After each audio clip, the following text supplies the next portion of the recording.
I think what gets in the way of a lot of guys doing yoga is the word yoga.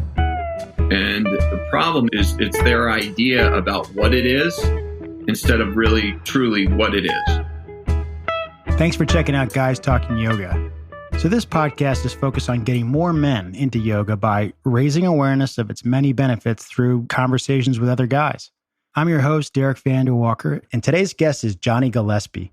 Johnny's background is in exercise science and strength and conditioning, and he's also been practicing and teaching yoga for over 20 years. Now, what I really enjoyed about this conversation is that Johnny, who, despite all his hard-earned wisdom, he still describes himself as a regular guy who's just trying to figure himself out. Well, I'll tell you what he has figured out and explains really well in this conversation is that if one part of the body isn't aligned, it affects the whole structure. And to heal and strengthen the body, you really have to take a holistic approach through awareness, breath, and movement. And you know what? This is what he's learned from his yoga practice.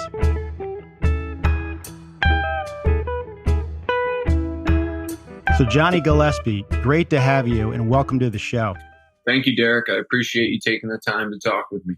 So if you wouldn't mind, who is Johnny Gillespie and what is your connection to yoga right now? Well, that's a deep question to ask somebody. Who are they?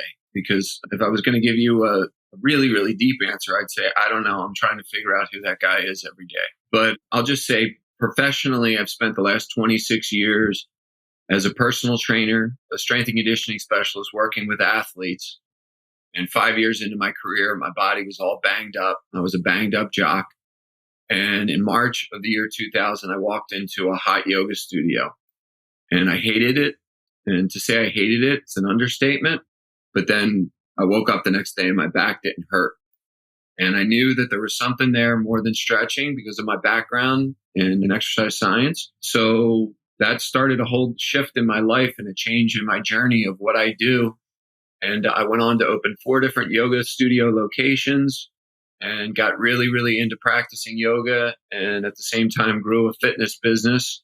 So I'm not only a teacher of yoga, but I'm also a practitioner of yoga for 21 years. I guess this spring it'll be 22. So 20 years ago, what sports were giving you all these great joys?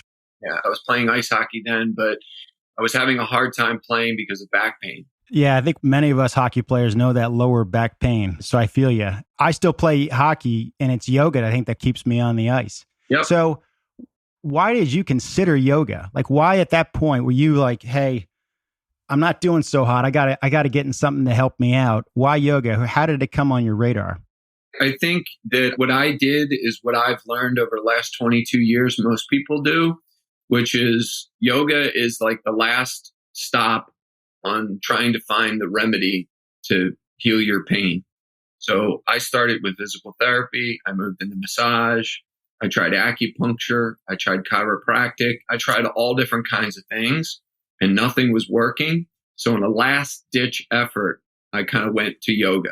And I find that a lot of people, that's like the last thing that they go to, especially guys. They'll try anything and then eventually they'll bring themselves to an old-time low to walk into a yoga studio because they feel like they're going to just get embarrassed and it's going to be humiliating.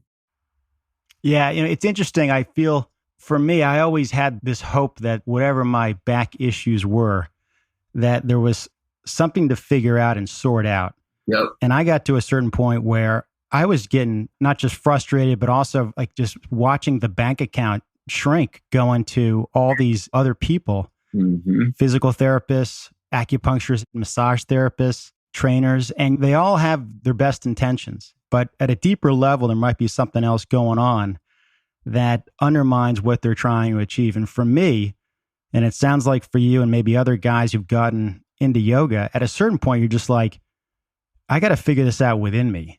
There has to be a solvable alternative to explore before you even consider doing something like surgery.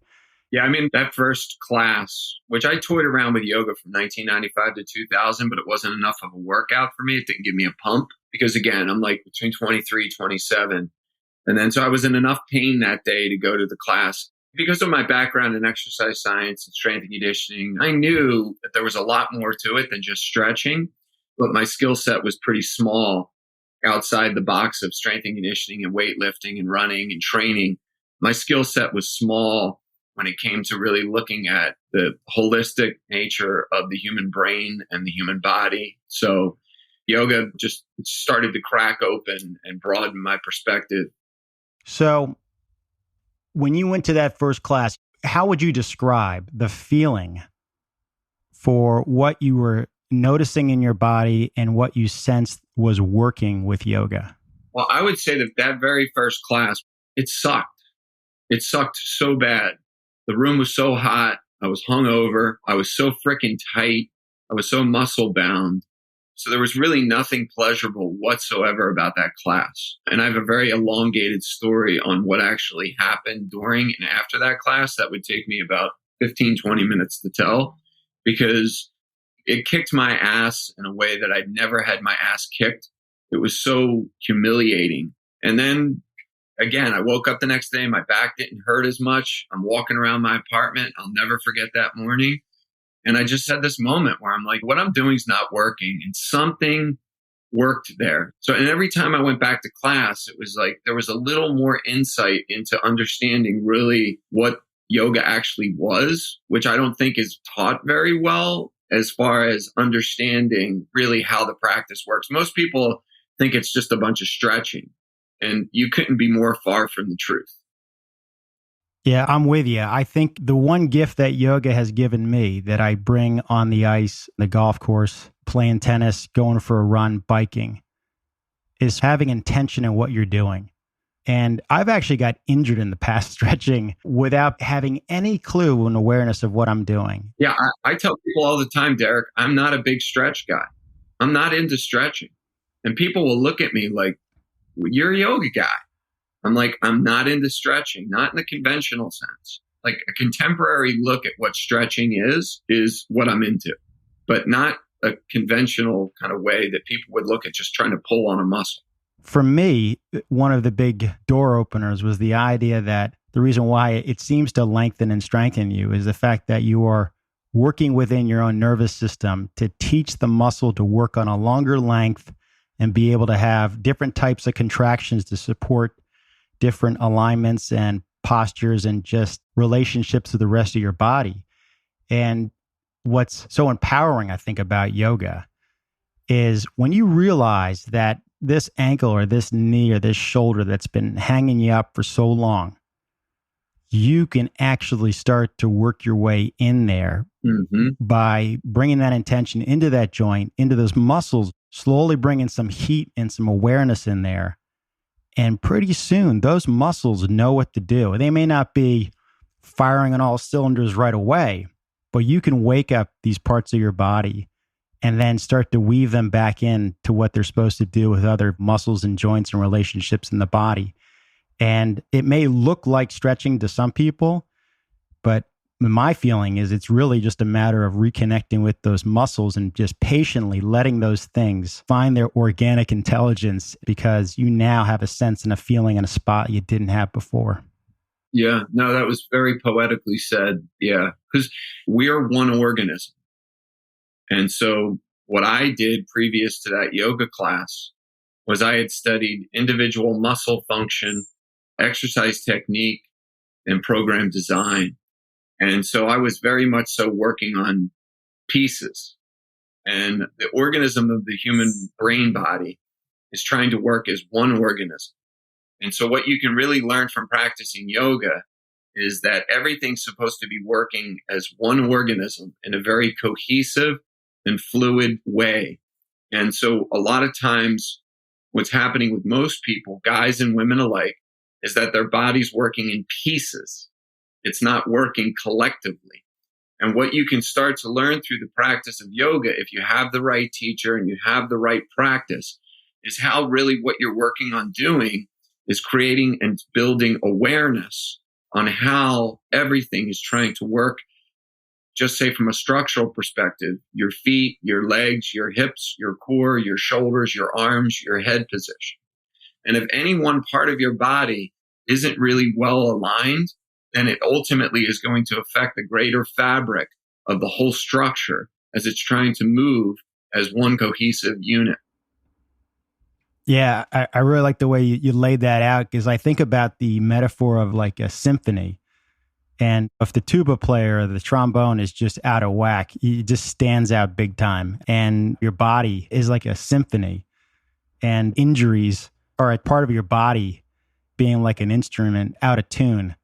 And pretty soon the rest of the symphony is going to basically start playing to try to fit the harmony of that misplaying tuba or trombone. And so to what you said about all those fibers kind of adjusting the whole system, the whole body to one little area, pretty soon the orchestra just plays whatever sounds the best given that limited instrument. And it took me a long time to realize how everything is so connected. I too felt like, oh, I've got a knee issue. I got to do knee stuff. And then after a while, you realize the whole knee thing is going all the way across my body, up my body. And I think it's hard to put that in somebody else's mind until they really start feeling that. And I think yoga is just such a great place to have them start to make those connections. And as a strength and conditioning coach, I've worked with pro athletes all the way down to youth athletes, aging athletes. And an old expression used in strength and conditioning is the knee is a servant to the foot and hip, meaning that knee pain has really nothing to do with the knee most of the time. It's got to do with the hip and the foot. And the whole body is kind of working like that. Like back pain many times has nothing to do with the lower back or the neck. It's got to do with the rest of the body. Something's not really working in a symphony-like fashion.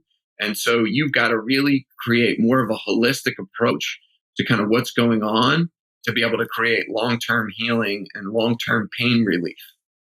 Yeah, amen to that. The other thing I'll say is when your body starts to heal and you start to come out of these dysfunctional patterns, there's a vulnerability and a novelty to how that joint moving the way it's supposed to still feels weird and awkward. And I think it's fatiguing on the body. It's emotionally draining. There's still the trauma kind of unwinding. But the cool thing is when they start to feel what you mentioned about the knee being the servant to the foot and the hip, then they realize how this stuff starts to really connect. And even though they got to be easy with that gentle hip, they can start to strengthen that over time. Hey, man, Derek, you've done your work, dude. I'll tell you right now, man, I can tell by the way you're talking that you understand this thing more than most yoga teachers, I mean. I appreciate it. I got to tell you, for me, having a deep psoas injury, and for those who are listening who don't know what the psoas is, it goes from the top of your thigh bone or your femur, goes through your pelvis, goes up behind your organs, and attaches into your lower lumbar and maybe your last thoracic vertebrae. And the fibers, and this is the wacky stuff, is that even though the muscle attaches to where it attaches to, the fibers and the energy and the intelligence of those muscles can travel way around your back, up into your shoulder, into your abdominal. And so it's not just like this one rope or this one little chain that is your psoas. It has this connection to everything around it. And for me, it really messed up my diaphragmatic breathing. So as Joseph Campbell says, the way out is the way in. I had to go deep to unwind that psoas and bring it back. And so if I didn't have a yoga practice, I would have never gotten there. And because I have that injury, I've been way more in tune to figuring out how this stuff's connected. And so it's taken a long time, but I appreciate you saying that. And I appreciate the Joseph Campbell thing. I'm a huge Joseph Campbell follower. Right on.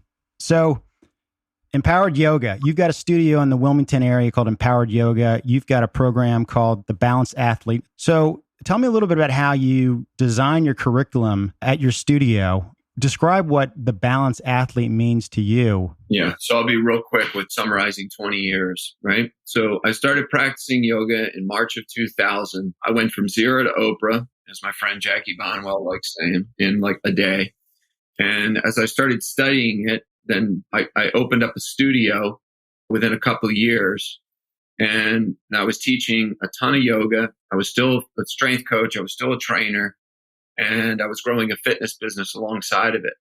So over the next 5 years, I was teaching a lot. I was watching people a lot. I was learning a lot. And I started realizing that the reason why I got into yoga was because I wanted to be pain-free. And as I started to get more pain-free, I started to realize how dangerous yoga really was for people that were not practicing it correctly, understanding the right alignment. So my certifications are through the NSCA, the National Strength and Conditioning Association. My first national presentation was entitled Balanced Athlete, and it was beginning to help strength coaches understand really what yoga was and what it wasn't. Every year, annually, I've done presentations, mostly in Las Vegas and throughout the country, on Balanced Athlete, teaching other strength coaches, personal trainers from around the globe, really what yoga is. And then it started to grow beyond yoga, because it was like, okay, now that we can start understanding how the body is trying to work in this cohesive fashion, then let's start taking a look at like lunging and squatting and rowing and other movements that are all going to help create, right, a more balanced athlete, a more integrated athlete that's going to be less prone to injury, that's going to be less in less pain, and it's going to be able to function at a higher level. So the curriculum at our studio, we have empowered yoga curriculum, which is developed to combine the ancient healing art of yoga with modern day exercise science principles.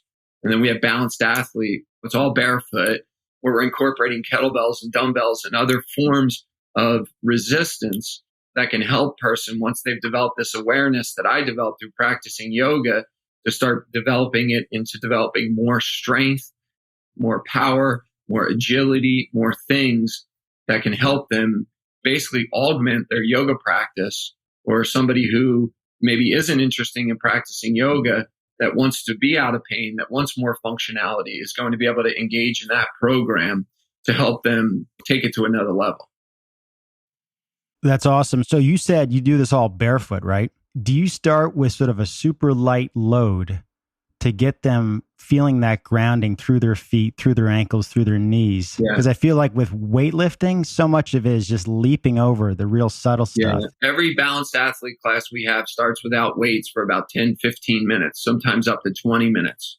And we're just working on going through movements that are going to help you create, right, that basically what strength coaches and exercise science refer to as force transfer. So force transfer is the transfer of force or energy from the foot through the shin, through the thigh, through the pelvis, through the spine.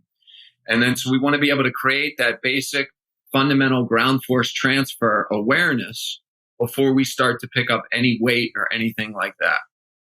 So even me, yesterday, I think I finished up my back squat at 275 for 8 reps, barefoot, of course. But what I did until the half hour I built up to that was a lot of body weight movement and then starting to add load before I winded up putting that kind of weight on my back to make sure that I was able to handle that load.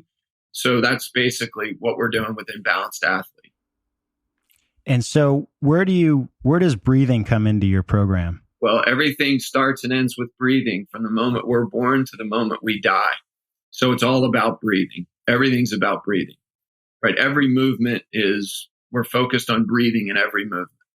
Yeah, I look back to when I was doing Allison West teacher training, and I've said this in another podcast interview. Allison used to reprimand me for holding my breath in certain poses because I was so used to like high school where you're basically on the bench and your buddies shouting at you, telling you how well you've got this. You got the couple of plates on there and a couple of nickels, and you stop breathing and you're just pushing it up. Allison West. And I've found in my own yoga practice and even in the weight room, I actually will go much less weight, but I'll find the place where I can breathe easy and still have a little bit of struggle and start to have the wobbly or shaky legs. And then I'll back off and then I'll go back in again. But I find if you can really calm the breath nice and easy on that deeper level, talking about connecting the brain with your body, then I think really you start to connect into the deeper training of your body. And then you can always add load as you go. But I try to always start with finding that edge first and then building on it. Yeah. No, well said. Yeah. So I know that you have a deep yoga practice. You've been doing it for 20 years. You've got great fitness training. What's been your experience in being able to connect some of the philosophical stuff or some of the mindfulness and the self-awareness that you've come across in yoga? How has it helped you just live a fuller, better life? I think it was the Buddha that said, and I'll probably butcher this a little bit, that thought turns into word word becomes the deed, deed hardens into character, and character gives birth to destiny. Watch your thoughts with care and attention, sprung from acceptance and care for all beings, and you too will discover peace. So that was Siddhartha Gautama, the Buddha. So most people don't really understand meditation. They think meditation is like achieving this state where you're not thinking. And I like to tell people, if you're not thinking, that means you're dead. So the meditation and the mindfulness component that one can learn through practicing yoga, once again, if they have the right teacher and they have the right program where mindfulness and meditation is emphasized, then they can begin to start getting underneath the hood of the narrative of their life. But if they can't understand how invested they are in the narrative and how much the narrative controls them and many times leads them down the wrong path of life, then they're just going to simply increase suffering. But if they can start to take a step back through some type of meditation practice and start to understand the narrative and then start to kind of basically kind of kick the tires a little bit on the way that they're thinking, right? So for me, the meditation component, the understanding of the Buddhist teachings has been completely life-altering and shifting in my life because I understand my narrative a lot more. And that is what meditation is. The word meditation literally means to become familiar with. So in the practice of meditation, you're beginning to kind of take a step back and really look at the way that you're thinking, understand the way that you're thinking, and begin to kind of develop a level of awareness to where you don't need to be feeding, right, the narrative so much. And this is where your life can take a shift. And this is where you can become a lot wiser and more compassionate within the way that you're living. That narrative that we all either consciously or unconsciously try to maintain is usually not a healthy one. And that is, when it comes down to it, the self, the ego that you're trying to protect. And I hear you loud and clear about being aware of your thoughts and knowing what those thoughts are. Even if you're, and a lot of times it's usually the negative thoughts that are driving us nuts. But even we get lost in our own kind of joy in the moment. And there's a little bit of like, all right, let's bring it back a little bit on where you're at because you're pretty fired up about something. Yeah, especially guys, because guys tend to be intense and guys tend to be too serious. And so definitely the practice has helped me enjoy my life a lot more and laugh more and cut people a break, right? And just to realize how ridiculously serious I am all the time and to keep kind of trying to laugh at myself being too serious. Especially be on the other side of 40. I don't know if it's this time in our life where you just start to learn to let go and accept the decisions and the way life's shaken out. But to your point about letting go of the narrative or being at least aware of the narrative and having a choice and deciding if you're going to continue to maintain that narrative or let some stuff go, it's really freeing to know that you don't have to have X, Y, and Z. You don't have to be X, Y, and Z. And you're right. I think a lot of guys are too often fighting the good fight way too much, and it wears you down. And if you're not paying attention to your body, it wears your body down. And if your body gets worn down, your mind gets worn down, and just keeps kind of having this cycle where it keeps beating on you. Yep. It's like one other thing I always try to mention, Derek, is like if anybody gets scared of like the Buddha and the Buddhism and stuff like that, Buddha means awake, right? So what I say to people, it's like, if you want to stay asleep, then don't understand Buddhism. But if you want to wake up, understand Buddhism. And it's not about being a Buddhist. The Buddha wasn't a Buddhist. What was the Buddha concerned with? The Buddha was like the original Tony Robbins. He was like a life coach. And he was like a life motivator. And so if you want to understand your pain, if you want to live with more joy and less suffering, then dig into Buddhism and know that you don't have to wear a name tag. You don't have to be a Buddhist, but just it'll make you a better Christian. It'll make you a better whatever it is that you are by just understanding the basic tenets of Buddhism.